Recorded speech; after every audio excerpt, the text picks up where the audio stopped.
سبب ما تاخذين بيت تجاوز؟ هسه هاي وردة العراقية بيتها تجاوز بس يعني أحسن من الإيجار. لا ما بي شي. أنا هسه بيتي اللي بالحلة ماكو، هم تابع للأوقاف، هم يعني هم مثل التجاوز بس هو ما حد يشيل. يعني زراعي تابع للأوقاف هم مثل التجاوز. زين اقول لك وهذا ما يراد له فلوس من اجيب له؟ رخيصات يقولون بمليونين ثلاثة، يعني اكو حتى على الاقساط الناس تعطي. اني لا بيتي بس اخذته انا على الاقساط.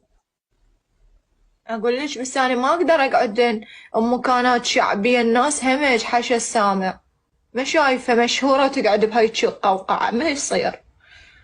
لا والله يوميا اشتد، مشكله. يهوسوا لهم شوية ويسكتون، يتعودون والله. والله يهوسوا لهم شوية. اقول لك انا اول ما نشرت، والله اول ما نشرت لو تشوفين من اطلع